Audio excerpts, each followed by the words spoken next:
किए होंगे।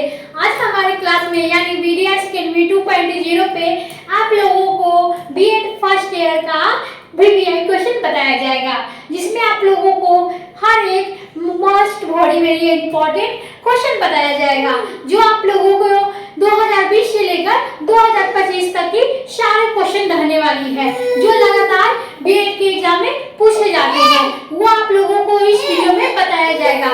आप लोग बेझिझक होकर हमारे वीडियो को ज्वाइन कीजिए, हमारे चैनल को ज्वाइन कीजिए और बीएड फर्स्ट ईयर का क्लास करिए। आप लोगों को यहाँ पे बीएड का फर्स्ट ईयर का क्लास चलाया जा रहा है, जिसमें आप लोगों को करना क्या है, आप लोग यहाँ पे पूरे वीडियो को वॉच टाइम कीजिए, ताकि आप लोगों को हर एक क्वेश्चन कैसे और किस तरह से कॉपी में लिखना है ये भी बताया जाएगा। इसीलिए मैं आप लोगों को कहती हूँ, हमारे चैनल वीडियो अकेडमी 2.0 को सब्सक्राइब कर ले, वीडियो को लाइक कर ले और कमेंट कर ले कि आप लोग कौन से सेशन में हैं, किस सेशन से आप लोग हमारे वीडियो में ज्वाइन कर रहे हैं। तो चलिए हम लोग बढ़ते हैं क्वेश्चन की ओर कि हमारे आज का क्वेश्चन वीवीआई क्वेश्चन कौन सा है।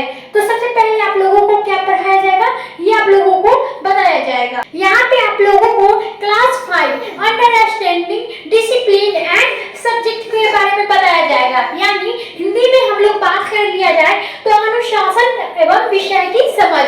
तो अनुशासन और विषय की समझ में हमें क्या जानना है, जो हमारा क्वेश्चन होगा उसके बारे में हम लोग बात कर लेते हैं। तो क्वेश्चन क्या है, समग्र रूप से किसी ज्ञानुशासन या विषय अनुशासन के खूबियों एवं कमजोरियों को अवगत कराइए। यानी क्वेश्चन क्या पूछ रहा है, क्वेश्चन पूछ रहा है समग्र रूप से किसी ज्ञानुशासन या विषय अनुशासन की खूबियों एवं कमजोरियों को अवगत कराइए। तो आप लोग इसका क्या लिखना है, आप लोग क्वेश्चन को किस तरीके से कॉपी में लिखना है ये जानिए। चलिए आप लोग पूरी वीडियो को देखते रहिएगा, हमारे चैनल को सब्सक्राइब कर लीजिएगा, वीडियो को लाइक कर लीजिएगा। चलिए हम लोग बढ़ते हैं कि समग्र रूप से किसी अनुशासन या विशेष अनुशासन की खूबियों को या कमजोरी को अवगत कराइए। यानी हम लोग सबसे पहले लिखेंगे परिचय, और परिचय में क्या लिखना है, चलिए हम लोग जान लेंगे परिचय। परिचय क्या है, तो परिचय में जानेंगे मानव जीवन में ज्ञान को अत्यधिक महत्व है। जब ज्ञान को व्यवस्थित वर्गीकरण और संगठित रूप से प्रस्तुत किया जाता है तो वह एक विषय अनुशासन या ज्ञानुशासन के रूप में लेता है। विषय अनुशासन वो है माध्यम जिसके द्वारा छात्र किसी क्षेत्र विषय का गहना ज्ञान प्राप्त कर लेते हैं। यानी आप लोग जान चुके होंगे परिचय में क्या हमें लिखना है। तो परिचय में आप लोग यहाँ से स्टार्ट करिएगा और खत्म कहाँ कीजिएगा मैं आप लोगों को बताऊंगी। तो परिचय में क्या और कुछ जाना है, शिक्षा संस्थाओं में पाठ्यक्रम का निर्माण भी इसी सिद्धांत पर आधारित होता है कि प्रत्येक विषय को विशिष्ट सीमाओं, उद्देश्य, सामग्री और विविधियां प्रदान की जाए, ताकि छात्र व्यवस्थित अर्थपूर्ण अध्ययन कर न सके। वर्तमान ज्ञान में विस्फोट के युग में विषय अनुशासन की भूमिका अत्यंत महत्वपूर्ण हो और विषयों में विभाजन से एक और ज्ञान की स्पष्ट मिलती है। यानी हमें परिचय में क्या जानना है, तो हमें विषय में जानना है शिक्षा संस्थानों में पाठ्यक्रम के निर्माण भी इसी सिद्धांत पर आधारित होता है कि प्रत्येक विषय को विशिष्ट सीमा, उद्देश्य, सामग्री और विविधियां प्रदान की जाए, ताकि छात्र व्यवस्थित अर्थपूर्ण अध्ययन कर सके। वर्तमान ज्ञान में विस्फोट युग में विषय अनुशासन की भूमिका अत्यंत महत्वपूर्ण हो गई है। विषय में विभाजन में एक और ज्ञान स्पष्ट मिलती है। दूसरी ओर यह कभी-कभी ज्ञान को सीमित भी कर देता है। अतः में हम लोग क्या लिखेंगे, अभी तक हमने परिचय जाना है, अतः में क्या लिखना है आप लोगों को मैं बताऊंगी। विषय के अनुशासन की खूबियां और कमजोरी दोनों को समझाना आवश्यकता है। यानी अतः में हमें क्या लिखना पड़ेगा, अतः में लिखना पड़ेगा विषय अनुशासन की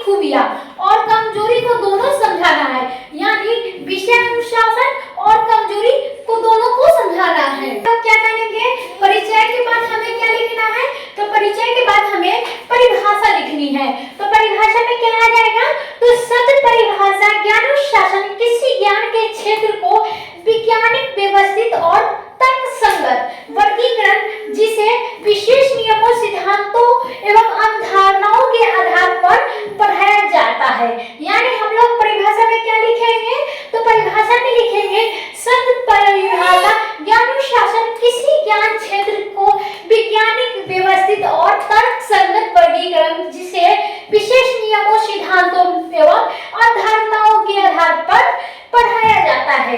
विषय अनुशासन में हम लोग क्या जानेंगे, तो विषय अनुशासन में विद्यालय विश्वविद्यालय में निर्धारित अध्ययन सामग्री जो एक विषय के रूप में प्रस्तुत की जाती हो। विषय अनुशासन विद्यालय में विश्वविद्यालय में आधारित जो निर्धारित है अध्ययन सामग्री को जो एक विषय रूप में प्रस्तुत की जाती है और उसके माध्यम से छात्र किसी विशेष क्षेत्र का ज्ञान प्राप्त कर लेते हैं।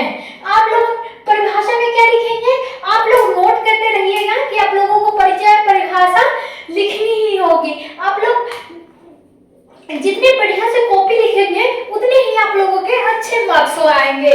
तो आप लोग अच्छे तरीके से लिखने का को भी सोचिए कि आप लोग कैसे लिखेंगे। जैसे मैं बताती हूँ बीडीएस अकेडमी 2.0 पे, वैसे ही सेम जाके आप वहाँ एग्जाम पेपर में लिख दीजिएगा, तो आप लोगों का कोई भी नंबर नहीं कटने वाला है। तो बिल्कुल इसी तरह आप लोग तैयारी करते रहिए और आप लोगों को कराया जाएगा बीडीएस अकेडमी 2.0 पे। चलिए हम लोग परिभाषा एक और देख लेते हैं जो सरल शब्दों में है। तो सरल शब्दों में जो परिभाषा मिलता है यहाँ पे, जब ज्ञान को व्यवस्थित रूप से तैयार कर सिखाया जाता है तो उसे विषय अनुशासन कहते हैं। यानी सरल शब्दों में बात कर लिया जाए तो जब ज्ञान को व्यवस्थित रूप से तैयार कर सकते सिखाया जाता है तो उसे विषय अनुशासन कहते हैं। अब हम लोग जान लेते हैं ज्ञान। तो ज्ञान का डायग्राम आप लोगों के सामने है, आप लोग सेम ही जाके कॉपी में बनाइएगा क्योंकि आप लोगों का एक पेज तो ऐसे ही बन जाएगा और बढ़िया भी लगेगा देखने में। तो यहाँ पे आप लोगों का डायग्राम क्या है, तो ज्ञान जो आप लोगों के ज्ञान से क्या बनता है, व्यवस्थित रूप। यानी व्यवस्थित रूप को 3 भाग में बांट दिया गया है। यहाँ पे कौन कौन से हैं, पहला है अनुशासन, दूसरा है विषय और तीसरा है ज्ञानानुशासन। यहाँ आप लोगों को ज्ञानानुशासन को अवधारणाओं में बांट दिया गया है, विषय को सिद्धांत में और अनुशासन को प्रक्रिया में। तो आप लोग यहाँ पे जान और बढ़िया तरीके से समझ गए होंगे कि हमें डायग्राम कैसे बनानी है बीएड फर्स्ट ईयर के एग्जाम में। आप लोगों को बीएड फर्स्ट ईयर का एग्जाम कराया जा रहा है तैयारी। आप लोग हमारे चैनल को सब्सक्राइब करते रहिए और टेलीग्राम का भी ज्वाइन कर लीजिएगा। यहाँ से आप लोगों को वीडियो मिल जाएगा, वहाँ से आप लोगों को पीडीएफ मिल जाएगा, तो आप लोग वहाँ से बढ़िया तरीके से देख लीजिएगा। यहाँ पे क्या बताया जाएगा, ज्ञानानुशासन और विषय की खूबियां। तो आप लोग पहला नंबर में देख सकते हो यहाँ पे ज्ञानानुशासन और विषय के बारे में क्या खूबियां दी गई है। तो पहला है ज्ञान का स्पष्ट और व्यवस्थित रूप से प्रस्तुतिकरण, छात्रों को विषय को समझने, याद रखने और उपयोग करने को आसानी होती है। यहाँ जो ज्ञानानुशासन और विषय के बारे में क्या लिखा गया है, ज्ञान एक स्पष्ट व्यवस्थित रूप से प्रस्तुतिकरण, छात्रों को विशेष और समझने में, याद रखना और उपयोग करना में आसानी होगी। यहाँ पे आप लोग को ये बताया जाए कि याद करने में आप लोगों को आसानी हो। दूसरा नंबर क्या है, विषयों का अवसर, विद्यार्थियों की रुचि के अनुसार विषय का चयन कर विशेषज्ञ बन सकते हैं। आप लोगों को जो भी रुचि हो यानी जो भी इच्छा हो, जो भी किताब पढ़ने का, अगर हिस्ट्री इतिहास जो भी हो आप लोग पढ़ सकते हो। यहाँ पे अनुसंधान यानी सहायता, विषय अनुशासन शोधकर्ताओं को नई खोज और सिद्धांतों का निर्माण को सहयोग करता है। यानी तीसरे नंबर में आप लोग क्या पढ़ेंगे, अनुसंधान और सहायता, विषय अनुशासन शोधकर्ता को नई खोजों को सिद्धांतों का निर्माण सहयोग करता है। आप लोग चौथा नंबर क्या जानेंगे, तो चौथा नंबर आप लोग जानेंगे सीखने की प्रक्रिया, अनुशासन एवं उद्देश्यों, निर्धारण विषय को निर्धारित उद्देश्यों से छात्रों में दिशा पर फोकस आता है। यानी सीखने की प्रक्रिया से अनुशासन एवं उद्देश्य को निर्धारण विषय में निर्धारित उद्देश्यों से छात्राओं को दिशा का फोकस मिलता है। तो आप लोग जान चुके होंगे कि विषय और ज्ञानानुशासन में क्या खूबियां हैं। चले हैं 5वें नंबर पे। तो 5वां नंबर में क्या है, संगठित मूल्यांकन प्रणाली, विषय के आधार पर मूल्यांकन प्रणाली बनाना सरल हो जाता है। यानी जो प्रणाली विषय के आधार पर मूल्यांकन जो प्रणाली बनाना सरल हो जाता है। यहीं पे 6ठे नंबर में क्या दिया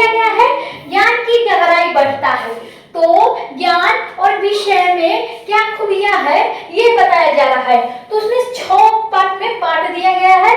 आप लोगों को छठा क्या है, ज्ञान की खूबियां, ज्ञान की गहराई बढ़ता है, विषय की सामग्री से ज्ञान का विकास होता है। आप लोग क्या जानते हैं, विषय की सामग्री से ज्ञान का विकास बढ़ता है, यानी ज्ञान की गहराई बढ़ता है। आप लोग जान चुके होंगे कि हमारे विषय और ज्ञानानुशासन की क्या खूबियां है। आप लोगों ने हमारे चैनल को अभी तक सब्सक्राइब नहीं किया है तो जल्दी जल्दी जाइए हमारे चैनल को सब्सक्राइब कीजिए, ताकि हर अपडेट मेरी मिलती रहे आप लोगों को। तो चलिए हम बात कर लेते हैं यहाँ पे विषय अनुशासन की कमियां, विषय अनुशासन की कमियों पे। तो अत्यधिक विषय विभाजन से ज्ञान खंडित हो जाता है। जीवन एक पूर्ण इकाई परंतु विषय भागों में बांट देता है। तो विषय ज्ञानानुशासन की कमियों में हम लोग क्या जानते हैं, अत्यधिक विषय विभाजन से ज्ञान को खंडित हो जाता है। जीवन एक पूर्ण इकाई है परंतु इस विषय में भागों में बांट दिया जाता है। तो परंतु क्या जानेंगे, विषय को इस भागों में बांट दिया जाता है। यहाँ पे दूसरा क्या है, अभ्यास और व्यवहार में दूरी।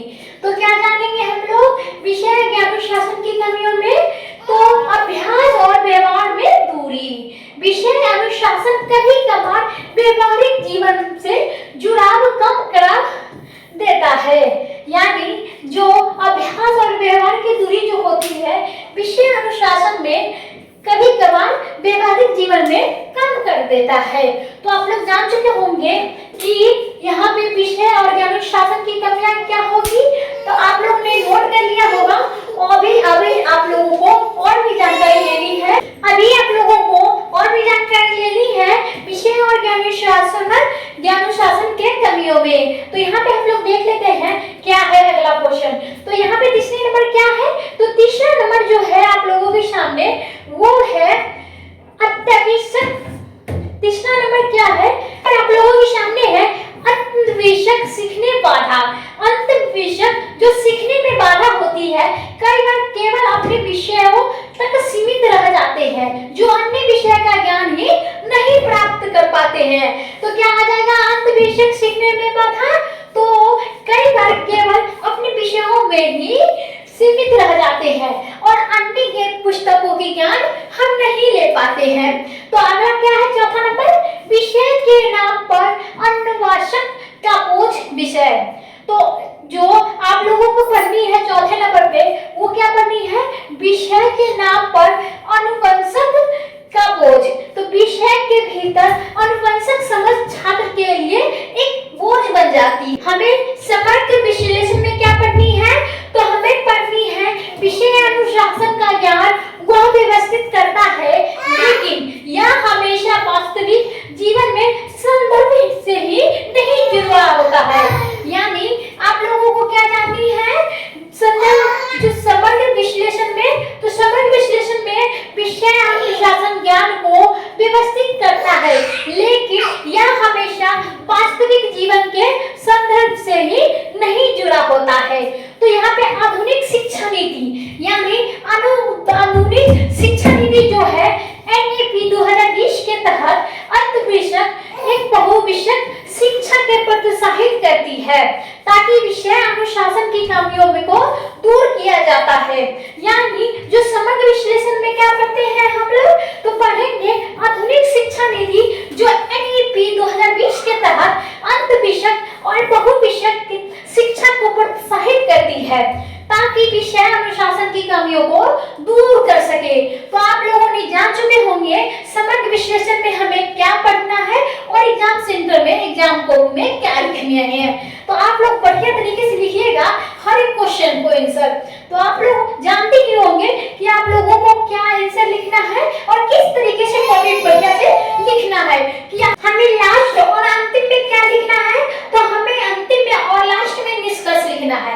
और आप लोगों से एक बात कह देती हूँ, आप लोगों ने अभी तक चैनल को सब्सक्राइब नहीं किया तो जल्दी जल्दी चैनल को सब्सक्राइब कीजिए और बढ़िया तरीके से क्लास ज्वाइन कीजिए, ताकि आप लोग कोई दिक्कत नहीं होगा और किसी दूसरे चैनल पे जाकर नहीं खोजनी पड़ेगी कि आप लोगों को बीएड फर्स्ट ईयर में क्या लिखनी है। तो यहाँ पे आप लोग देख सकते हो, यहाँ पे अंतिम और लास्ट चीज क्या हमें कॉपी में लिखनी है, निष्कर्ष। तो निष्कर्ष में हम लोग जानेंगे क्या लिखना है। तो विषय अनुशासन शिक्षण प्रक्रिया का एक आवश्यक हिस्सा है, क्योंकि यह ज्ञान को स्पष्ट, व्यवस्थित और सरल रूप से प्रस्तुत करता है। तो हम लोग क्या लिखेंगे निष्कर्ष में, तो विषय अनुशासन और शिक्षण प्रक्रिया का एक आवश्यक हिस्सा है, क्योंकि यह ज्ञान को स्पष्ट, व्यवस्थित और सरल रूप से प्रस्तुत करता है। इसकी सहायता से विद्यार्थी विशेषता प्राप्त करते हैं और शोध क्षेत्र में आगे बढ़ते हैं। यदि इसमें कुछ सीमाएं और जैसे ज्ञान का विभाजन हो और रचनात्मक सोच पर बाधा, फिर भी यदि विषय अनुशासन और अंतविषयक और व्यवहारिक दृष्टिकोण से अपनाया जाए, तो आप लोग निष्कर्ष में क्या लिखनी है। तो निष्कर्ष में आप लोगों को अनुशासन एवं अंतविषयक और व्यवहारिक दृष्टिकोण से अपनाया जाए तो यह शिक्षक को अधिक प्रभावी और उपयोग बना सकता है। यानी जो इसे दृष्टिकोण और व्यवहारिक, अंतविषयक और अनुशासन से अपनाया जाए तो यह शिक्षक को अत्यधिक प्रभावी और उपयोगी बना सकता है। तो आप लोगों ने जान चुके होंगे कि आज के क्लास में आप लोगों को क्या पढ़ाया गया है और कैसे पढ़ाया गया है, और बढ़िया लगा हो तो आप लोग जरूर ही हमारे वीडियो में कमेंट करिएगा और आप लोग बेल आइकन को दबाना ना भूलिएगा। तो चलिए हम नेक्स्ट क्लास में मिलते हैं आप लोगों के लिए नेक्स्ट भी क्वेश्चन लेकर। तब तक के लिए